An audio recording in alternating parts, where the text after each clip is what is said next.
Good morning, everyone. I'm doing all my little story times on vacation on my last day before we leave. But anyway, tomorrow we go driving back. I just wanted to give you two quick little story times of things that happened yesterday that tested me, that I think I passed the test. You know, I don't come on here as some kind of a enlightened being. I am learning and growing just like each and every one of you.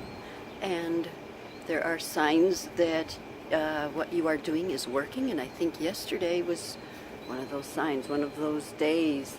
We had a beautiful day yesterday, but there were moments. Anyway, hi, if you don't know me, my name is KuanYin. I'm here uploading for you guys 3 times a week. On Mondays I do a quick card pull, and on Wednesdays I usually go more in depth on a topic of my choice. Fridays is a Fun Friday video, and I think this is going to be one of my Fun Friday videos. Anyway, so story time for you, vacation story time.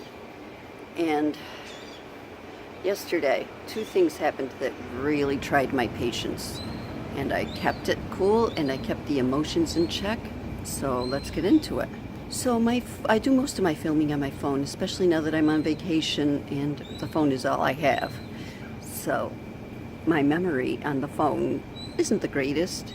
And I went to what I call a phone dump onto my laptop, all of my pictures and photos and videos, so that I'd have room for vacation videos for you guys. And this new phone puts the photos and videos taken directly from the camera on one folder, and downloaded photos and things like that, like photos I save off of Facebook and whatever. When I download something, it goes into a different folder. My old phone didn't do it. It all went to the same place. So I went and I saved all of the phone photos and videos into a folder called Phone Dump with the date. And then I thought, why don't I empty that other one out and get some even more room? Now remember, the downloaded ones aren't as important to me. They're just cutesy little stuff I download off the internet that, you know, I can retrieve at any time if I really wanted them. But the stuff that's on my phone are years worth of videos and memories and photos from vacations and so forth and so on that I treasure. I think you see where this is going. So I had my phone dump folder on my laptop, and after I dumped the photos and videos, I went back into the second folder, picked those up, and went to dump those in. And I'm a noob. I didn't check and see that all of the previously saved ones were all highlighted when I clicked to dump the second folder in there, and I overwrote them all. They're gone. They're absolutely gone. And yes, I make sure they get into the folder before I delete them off my phone, but I saw they were in there and I deleted them off my phone, and then I decided to do the second folder. So they're gone. Years worth of memories. Okay, so my emotions, as you could imagine, were all over the place. So this is how I handled it. I took a deep breath. It is what it is. I'm on vacation. I was just about to go out the door to the beach and have some morning coffee, and I don't want this to ruin my day. You know, I cannot feel bad enough to bring those photos back. I even had some video clips that I was going to save for future YouTube videos on there as well that all disappeared. But I cannot feel bad enough to bring those photos back. I cannot grieve bad enough to bring the photos back. I cannot suffer enough to bring the photos back. You know, those photos aren't coming back whether I'm serene and calm and enjoying my day, or whether I'm ranting and raving about it all day. I can let it ruin my day, or I can choose to move on from it. And yet my feelings are valid. My feelings are very valid. So it's like, well, I was just about to go out and enjoy the morning sun with some coffee. I don't want this to ruin that, so I'm going to schedule myself time in the future. Okay, so after lunch, my husband, my stepson, and I, we usually chill out a little bit before going back to the beach, and we might split off and do separate things for a while at that point. That's when I'll allow myself 1 hour time to grieve my missing photos, if I need to. So I put that on my mental calendar, and then I went to the beach and completely allowed it to disappear from my mind, knowing that I had that future appointment with myself should I need that time. Because I did that, it was easy. You know, I was holding on to all these photos and these memories of all these photos in a tight little grip. Making that appointment to grieve them later, I'm like, okay, I'm just going to set them down right now. Pick them up later if I decide to pick up all those feelings over this again. So let's set them down knowing they're safely there. They can be picked up at any time, and I've got a scheduled date to pick them up. Guess what? I was enjoying my day so much, I didn't want to pick up bad feelings again. So when I set them down, I let them go entirely. Once I made that decision to let it go entirely, that's when it dawned on me, this has happened before. I've broken phones and had to get new phones and have lost years worth of memories, and I don't miss them. You know, a year from now, I'm never gonna look back and say, ooh, whatever happened to that one specific photo? Oh yeah, it got lost on that phone. I mean, I might, but I'll do it the same way I do now over the other ones that I've lost. It's like, oh well, you know, is what it is, and we're making new memories all the time. So, that is story number 1. All right, everyone. Hi, how are you? So, I was telling you 2 story times, and I just got done with one when my phone died. My phone was out of memory. We came back home, and I'm filming this now from home for the part 2 for the second story time. So, second story time on the beach of that day that I had a couple of things happen that were not the greatest. So, I had that morning that I just described, where I lost all the photos and videos on my phone. And then I went to the beach with my coffee, and I did some meditation, and I did some yoga, and then I came back to the room. And by then my crew were getting up and around, and they were wanting their beach time. So we packed all the bags, we did all the things, had our wheelie wagon that we put in the lawn chairs and the umbrellas and the towels and all of that. And we headed to the beach. And I had forgotten something, so I took the room key and I took it back and came back and met them. We always clip the key to the beach bag, always.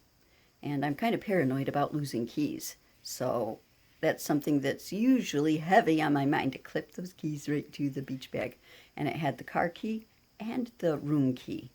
A little bit later in the morning, my stepson said, I gotta go back to the room for a few minutes. And I said, okay, the key is clipped on the bag. And he says, no, it isn't. What? It should be. And I started getting upset, and I'm like, well, who's the last one who used it? Oh, wait, that's me. And it wasn't there. And I tore the beach bag apart, and I looked in the wagon, and I'm looking all over our site, and I'm going up to Dennis and say, yeah, I think we have a problem. And I remember the long walk from the entrance to the beach to our spot. And halfway there's this big, huge puddle. We called it the kiddie pool of the ocean, where the ocean pooled into a shallow thing. So I stopped and I took off my shoes and rolled up my pant legs, because I had some yoga pants on at the time, and trudged through that. And I had set my stuff down. And I remember picking up my book.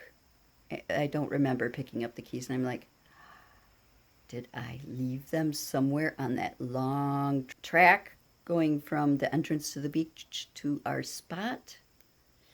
So on the outside, I'm nice and cool and collected, sort of. And the inside, I'm like, oh no, oh no. And a lot of old programming comes up in situations like that, because in my old marriage, I was typically always blamed for pretty much everything. And especially if it was my fault, it would be my problem to correct, and I would be derided and all of that fun stuff. But my current marriage is nothing like the old one, and I can go to him with any kind of problem and he won't deride me. We go search the path that I had walked, can't find them. We're scanning and scanning, and I'm retracing my steps pretty much exactly, and we fan out from there, and there's no sign of them. And I'm like, I'm so sorry, it's all my fault. And he's reassuring me, it's okay, these things happen, we'll find them, it's no problem, these things happen. and he was so wonderful to me. We went to the lifeguard chair that was closest and said, did anyone turn in some keys? Nope, no one turned in keys. And I'm thinking, okay, well, we can call the room. Worst case scenario, we can call the Airbnb manager and tell her we lost the key, and I'm sure she has a spare. But what am I going to do about the car? So we get back to the blanket, and we'd already searched and searched and searched, but we search again. I'm tearing out every little thing from that wagon and from those bags, and I'm shaking everything out while he's searching the blanket itself and upturning all the towels and looking around all the chairs. And guess what? It was there. It was under stepson's towel. Now, the way that the blanket is set up, there's my towel, Dennis's towel, stepson's towel, and my towel has where the umbrella is. And I remember fiddling with the umbrella, so I checked around where the umbrella was, and I checked around my towel area, but I was never even over on the side of the blanket where stepson's towel was. How did the keys get there, specifically, right under the center of stepson's towel? So, yeah, I was naughty and didn't put the keys back exactly where they belonged, but I think there was some help of some sort to move the keys, like some little gremlin or fairy or something to teach me a lesson. This just goes to show I have more work to do with unpacking that old programming. I mean, my feelings were valid. You lose keys, you start worrying. But the fact that all the old programming, worrying over, all the old programming, worrying about how I was going to be treated over all of that, and worrying about being blamed, and considering it all my fault, and my perfectionism. My perfectionism, I think, is what gets to me the most with that. The fact that I didn't clip it to the place when I'm the one who came up with the rule that we clip it to the place so that we don't lose them and all of that. So, nice lesson time for me and a nice story time for you. And it just goes to show, like I said at the beginning of this video and the other clip, I'm not perfect. I'm along for the ride just like all the rest of you. I have to do all the things. I have to practice all the breathing and all the grounding, and I have to unpack all the emotions and sit with them and allow them to flow out and away naturally instead of packing them down in, unpacking them, letting them come back up. And so I hope that you enjoyed these story times, and I love you guys so very much. If you like this, please give it a thumbs up. It helps me out, and subscribing to my channel also helps me out, and hitting that notification bell is what helps you out. And all that being said, I love you guys so very much, and I'm very grateful for each and every one of you. I hope you have an amazing day. Namaste.